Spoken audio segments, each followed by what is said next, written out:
Most startup advice is completely bullshit. Everyone tells you to just start and pivot until something works. But here's what nobody telling you.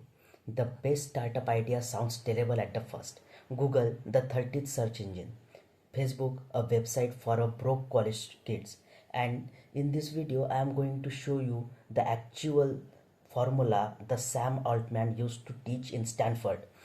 One of the that one separates failed startups from billion-dollar companies. Hey everyone, this is my first scripted video, so let me know in the comments what you think today. Today we are diving into how to actually start a startup, not a Hollywood version, but the real one.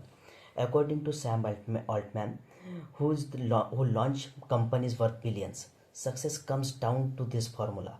Now, luck is completely random. It's basically a multiplier between 0 and 10,000 that you can't control. But these four pillars, you can control them. And today we are focusing on the first two of them, idea and product, because if you get those wrong, nothing else matter. And hey, if you are serious about entrepreneurship, hit the subscribe button because we are going to deep into this stuff.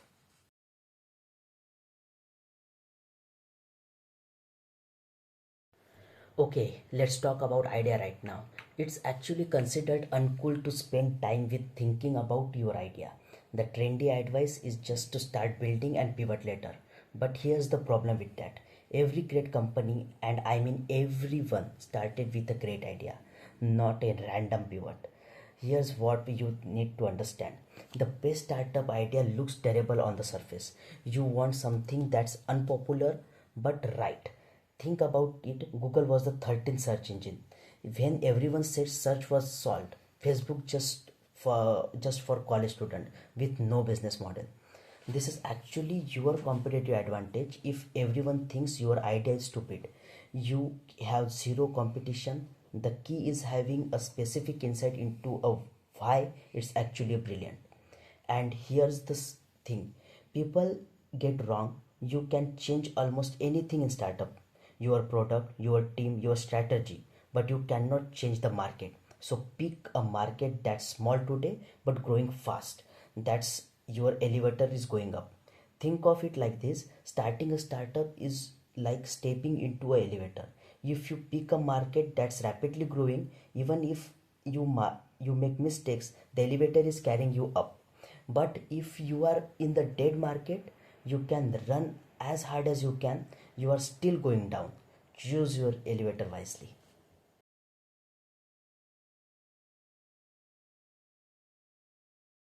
Now let's talk about building the product. And this is where the most people completely messed up. Here's the rule that you will save months of waste time. It is better to build something small number of user love than something large numbers of user kind of like. I'm reading it again. So you have to build something small number of users love than something large numbers of user kinda like. Why? Because passionate people spread the word. They recruit their friends, they become your marketing team for free. But Lookman users, they just disappear. They tell nobody. Look at Google's first page. A text box and two buttons. That's it. No clutter, no feature, nobody asked for. Your first version should be stupidly simple. Here's what you actually do: build the simplest version possible, get users manually. Yes, manually. Do things that don't scale, go door to door if you have to. Then create a feedback loop, listen to them, improve the product by 10% every single week, and repeat until you have users who love your product, not like it, not tolerate it, not love genuinely loving it.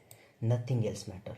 Not PR, not fundraising, not hiring, none of it. Product first.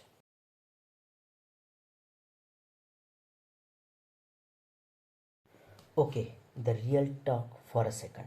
Before you quit your job and dive into this, movies have completely lied to us about what startups are. Actually, like Dustin McVoy, who is the co-founder of Facebook, has talked about this. The reality isn't parties and campaigns, it's founders' depression and constant stress.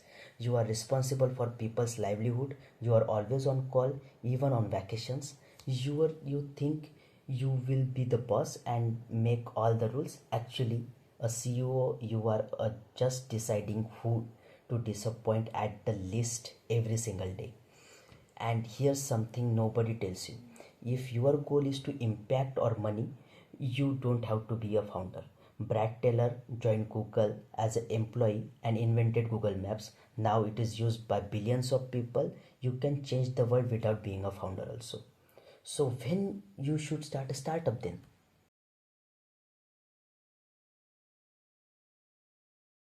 There is only one good reason to start a startup, and it's this: you should only start when you can't not do it. When there is a problem, you are so obsessed with solving that the idea is literally beating itself out of your chest. The passion has to be the problem, not to being a founder.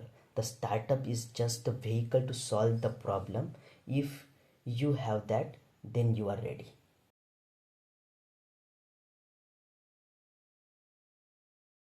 So, to recap, pick an idea that's unpopular but right in the fast growing market. Build something a small group of people love, and only start if you genuinely can't not do it. If this helped you, smash the like button. It actually helps more people find this video. Subscribe for more no bullshit startup advice, and drop a comment. What's the problem you can't stop thinking about? I read every single one. So now go build something people love. I will see you in the next one.